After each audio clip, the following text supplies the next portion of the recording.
m'appelle Clémence Ly. Je travaille à Vercors depuis 3 ans en tant qu'ingénieur chimiste dans l'équipe recherche et développement. Je m'occupe d'un des matériaux de la batterie qui est le séparateur. Mon métier, le métier d'ingénieur en général, c'est de répondre avec des solutions techniques à des problèmes. Dans le cas spécifique des batteries, par exemple, on va vouloir des véhicules qui ont une certaine autonomie. Et donc on va me dire on a besoin que la cellule ait une certaine autonomie et moi je vais devoir le traduire au niveau de mon matériau, qu'est-ce que ça veut dire. J'ai un parcours très classique, c'est-à-dire classe préparatoire physique-chimie et ensuite école d'ingénieur chimiste et il y avait toujours un peu de physique. Donc ça reste une école généraliste, plutôt adaptée au milieu de l'énergie et des matériaux. Avant j'étais au CEA, je travaillais sur les batteries tout solides, donc plus dans l'innovation, plus dans la recherche. Ça va vous surprendre, mais je vais dire travail. Je crois dans les véhicules électriques dans le sens où si on a besoin d'un véhicule, je pense que c'est mieux si on va vers de l'électrique. Maintenant, moi, je n'ai pas de voiture, donc c'est vraiment lié à mon travail. Ça serait de traduire les besoins batterie en caractéristiques matériaux. Chez Vercors en particulier, mon meilleur souvenir, c'était le tout début, quand on faisait les A-samples, donc les tout premiers designs de batterie, puisqu'on n'était pas beaucoup. Et il fallait toutes les actions qu'on faisait avaient une importance et avaient un sens. Donc on se sentait vraiment responsable et avec de l'impact. Et dans les batteries en général, la plus amusante, c'était mon stage au CEA où je faisais des tests abusifs sur les batteries. L'idée était qu'elles ne partent pas en emballement thermique, mais c'était quand même rigolo de faire les tests.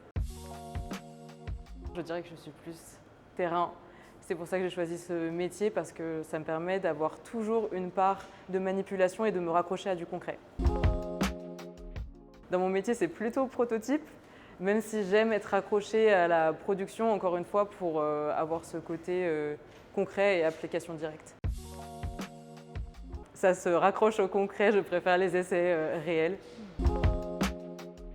Alors, le matériau pour lequel je suis responsable, c'est un matériau qui permet de ne pas avoir de court-circuit dans la batterie. Et donc, c'est très rattaché à la sécurité, je vais plutôt dire fiabilité. On les met souvent en compétition. C'est une question qu'on me pose souvent, mais en fait, ils sont tous les deux adaptés pour des applications précises. Si on parle de l'application automobile, je dirais la batterie. Au départ, comme beaucoup d'étudiants, je ne savais pas tellement ce que je voulais faire plus tard. Je me suis orientée vers des études scientifiques parce que c'était celles qui ouvraient le plus de portes. Et avec du recul, maintenant que je le fais au quotidien, ça m'apporte à la fois du concret. Je peux m'appuyer sur mes expériences scientifiques et mes connaissances scientifiques. Et quand on revient sur la manipulation, ça me permet d'avoir une bonne balance entre l'analyse au bureau et la manipulation concrète des produits. Et à mon premier stage ingénieur, c'est le premier moment où je pouvais mettre en application tout ce que j'avais appris en école d'ingénieur. Et je me suis dit, ok, ça me sert à quelque chose, j'arrive à le mettre en place. La mixité, elle est importante dans les dynamiques des interactions. On ressent pas, d'après mon expérience, d'après mon vécu, on ne ressent pas la même chose quand on est dans une réunion avec que des hommes ou une réunion où c'est mixte. Il n'y a pas les mêmes dynamiques d'interaction. Dans l'industrie, je ne peux pas répondre s'il n'y avait que des femmes parce que ça arrive très rarement, mais en tout cas, on sent la différence et je trouve que c'est important, si on veut être innovant, d'avoir de la diversité dans les échanges et dans les façons de penser. Ayez confiance en vous, c'est vrai que c'est assez une caractéristique de souvent se remettre en question et c'est une bonne chose parce que ça nous permet de progresser. Mais ayez confiance en vos capacités, vous êtes tout aussi capable qu'un homme d'entrer dans l'industrie et vous trouverez sûrement du plaisir, donc allez-y, foncez. Je pense que ça intervient surtout au moment de l'éducation, ancrer un peu plus les filles dans leur confiance en elles. Vraiment, je pense que c'est le facteur clé. Ça serait l'éducation à ce moment-là. Savoir s'affirmer et avoir confiance en ses capacités, c'est là où je sens qu'il y a encore beaucoup de progrès à faire. Mon métier, il est indispensable au produit final puisque je m'occupe d'un des matériaux essentiels à la batterie. Sans lui, elle ne pourrait tout simplement pas fonctionner.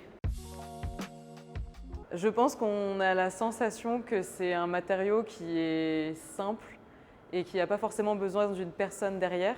Et en fait, il existe beaucoup d'innovations possibles et d'améliorations. En termes de propriétés mécaniques, thermiques, etc. Puisque le séparateur il permet de faire une barrière, donc il doit être fort mécaniquement et thermiquement et il y a beaucoup de solutions qui peuvent être mises en place pour aider à ce sujet. En tant qu'ingénieur chimiste, la plus logique c'est Marie Curie, évidemment. Je pense que sur le milieu des batteries en général, c'est un métier qui est amusant et qui apporte du sens. Donc je vous encourage à venir le découvrir. Et si vous êtes une femme et vous y intéressez, allez-y foncez parce que vous avez toutes les chances d'y arriver.